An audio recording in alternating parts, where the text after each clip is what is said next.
السلام علیکم ورحمۃ اللہ وبرکاتہ۔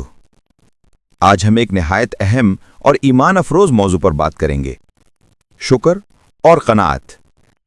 یہ دو ایسی خوبیاں ہیں جو انسان کے دل کو سکون دیتی ہیں اور زندگی کو برکتوں سے بھر دیتی ہیں۔ اللہ تعالیٰ نے قرآن مجید میں فرمایا، لَإِن شَكَرْتُمْ لَأَزِيدَنَّكُمْ، اگر تم شکر کرو گے تو میں تمہیں ضرور اور زیادہ دوں گا۔ سورۃ الابراہیم آیت نمبر 7۔ یہ وعدہ ہے اس رب کا جو بندے کی معمولی سی شکر گزاری پر بھی اپنی نعمتوں میں اضافہ کر دیتا ہے۔ شکر کا مطلب صرف الحمدللہ کہنا نہیں، بلکہ دل سے نعمت کو پہچاننا، زبان سے اس کا اقرار کرنا اور عمل سے اس کا حق ادا کرنا ہے۔ رسول اکرم صلی اللہ علیہ وسلم نے فرمایا، جو لوگوں کا شکر ادا نہیں کرتا وہ اللہ کا شکر بھی ادا نہیں کرتا۔ ترمذی۔ یعنی شکر کا جذبہ صرف عبادت میں نہیں بلکہ انسانوں کے ساتھ تعلقات میں بھی ظاہر ہونا چاہیے۔ اور قناعت یہ وہ دولت ہے جو دل کو امیر بنا دیتی ہے۔ نبی کریم صلی اللہ علیہ وسلم نے فرمایا، مالداری بہت زیادہ مال رکھنے کا نام نہیں بلکہ دل کی دولت کا نام ہے۔ بخاری۔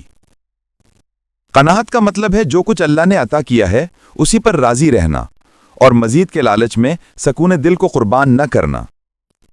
قرآن کہتا ہے، تاکہ جو تم سے چھن جائے اس پر غم نہ کرو اور جو ملے اس پر اتراؤ نہیں۔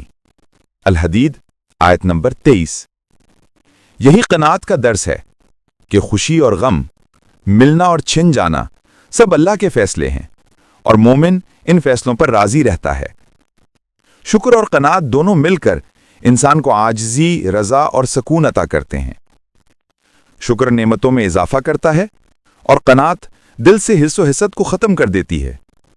جو بندہ شکر گزار اور قانع ہو جائے اس کے دل میں دنیا کی حرص نہیں رہتی اور وہ ہمیشہ مطمئن رہتا ہے، چاہے اس کے پاس کتنا ہی کم کیوں نہ ہو۔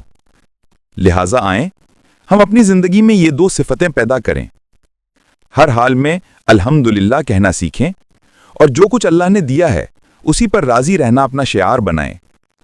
یہی اصل دولت ہے اور یہی بندگی کا کمال۔ والسلام علیکم ورحمۃ اللہ وبرکاتہ۔